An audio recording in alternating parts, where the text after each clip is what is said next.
Hi ladies, and welcome to our Panimi. This is Saratova Best. Okay, perfect venue for this video because you're going to see what we're going to talk about. Weaving on frisky goats, the Parsha, but I figured it would be best to have it in a place where it's not very calm and things are moving constantly. So I think I found the place. Okay, so did you ever weave on frisky goats? Can you hear me? There's a lot of noise here. Perfect. Did you ever weave on frisky goats?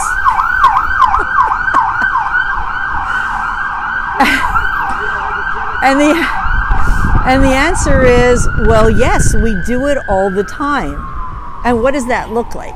So we have here the story in the Parsha, or a story of recent Parshas, and then the story of our lives right now. And it's all about weaving on frisky goats. Okay, so what's that all about?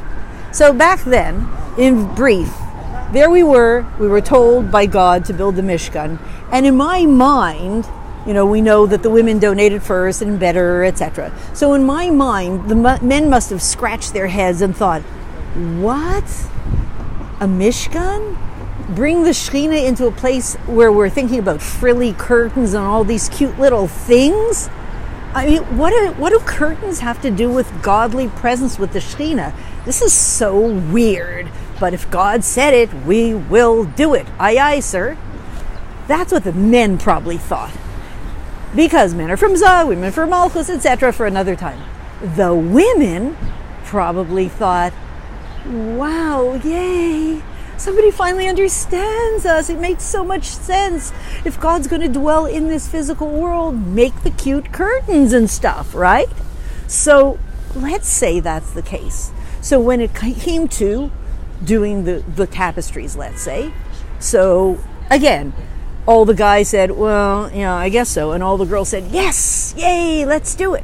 So imagine, there we are, and we're doing the tapestries. And what we have to do is take this wool from the sheep or the goats, and we have to weave it into good quality tapestry. So what should we do? Should we get poor quality, kind of week-old or month-old wool? Should we get poor quality, bargain basement quality, medium quality, good quality, excellent quality, the top quality? So obviously all the girls said, yes, top quality, go for it. Who cares the price, the amount of effort? Who cares? We don't care. And so here was the question. Okay, you want to have top quality because you got it. You're one of the girls and you got it. Mishkan is it. This is the place where the godly presence is with all the cute little, the gold and curd, gold and silver and all the cute little things, and pay attention to the details and how it looks and all that stuff. Girly stuff. So when it comes to the tapestries, we choose, yes, best quality. So what's best quality when you're weaving wool from a goat? You want it to be the most supple that there is. So if I have month-old, dried out wool, not so great. Week-old, better. Day-old, minute-old. The best thing would be if you could just have it the second it came off the goat, because the oil glands a second ago were producing oil, and it was going right into the wool, and you had the best quality virgin wool. Okay, so probably somebody came along and thought, hey, so to speak, if only we had an app that enabled us to have the advantage of the wool still being on the goat, but we're weaving it and we're working with it as if it's off the goat. And maybe somebody said, I can't believe it. I've got this crazy idea. So what would be the crazy idea? How about if we weave on the goats? So first we're going to weave it on the goat, and then when it's done, the tapestry is done, cut it off, and you've got the top quality tapestries. That's a crazy idea. Like, who would do that? It's impossible. You know why it's impossible? First of all, do you know what skill it requires to weave on a goat? That's number one. And number two, you know what the problem is with weaving on a goat? Don't ever take a goat as a babysitter. A goat as a babysitter, because they don't sit well. No goats as babysitters. They don't sit well. They jump all the time. They're very frisky. So if this goat is moving around all the time, how are you going to weave these tapestries for the Mishkan? So that's the dilemma, and they did it. because that's what they're all about. That's what women are all about, doing the impossible. So, fast forward, let's switch to our time. Here we are, downtown. Remember the days of beautiful downtown Burbank? Here's downtown Burbank with the snow, so to speak. Here's 770 Bais Mashiach. Here we are. Okay. So what does it mean for us weaving on frisky goats? What were these goats? These goats were the source from which we took the materials to take the physical world and make it a holy place, fit for the Shekhinah. Right. So the goats were the raw material. Take the raw material, take the thing, this stuff of the world, and make it into something holy where God says, I want to be there. There. So we've got all this raw material, and it's always jumping and shifting under our feet. How do you know? Did you ever try to, I had to do it yesterday. It took me actually 2 days with Apple on the phone. All I wanted to do was get some storage space on my phone so I could make this video. Gewalt!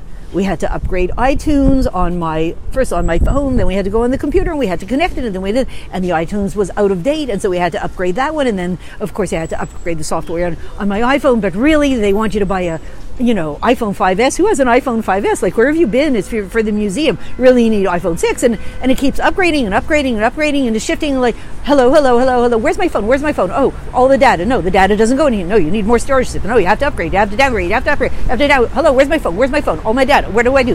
What's going on? You know, like in Manhattan, the U.S. national debt, and it's like 25 billion zillion is that it's just moving. This world is moving so fast. Remember the old stable days? I don't know, when was it, the 1950s or something? Forget it with ketchup. The world is moving like those frisky goats. Look at this, the snow is falling as I'm sitting here.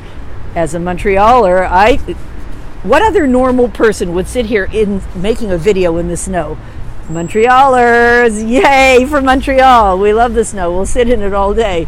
So the frisky goat for us today is, in my opinion, this quickly moving, changing, shifting ground under us, this raw material called the world, the tech world, the world that moves and shifts and shifts and changes and changes and shifts and changes all the time. You finally figure out how to do it. Like, I finally got some CDs. You know, there are no CD players. You know, the kids say, what is a CD? Or you have all these tapes, remember? You know, all the tapes of all the shiurim that when you have time you're going to sit and listen to them. What are you going to do with them? There's no such thing as a tape player anymore. It's moving, it's shifting, it's moving, it's shifting, it's shifting. By the time I figure out the technology, it's over. You know, I'm 30 years in the past. I'm lucky I can turn on this video. So that's what we're here to do. Weave this crazy, jumpy, shifty, frisky goat world into a place where Hashem feels warm and cozy, in that feminine type of place. And who does it best? Ladies and ladies, it's you. You do it best. You did it then. You were weaving the tapestries on the goats, on frisky goats, and you did an amazing job. And you're doing an amazing job again now. And you're going to continue to do an amazing job till we find ourselves in the Gula Mitzvah Shlema. Keep up the amazing work. You're doing it. You have been doing it. You're great. May we find ourselves in the third Beis Hamikdash with those tapestries that we made on the frisky goats, and have the nachas, see the fruits of our labors. It should be immediately now. Thanks so much.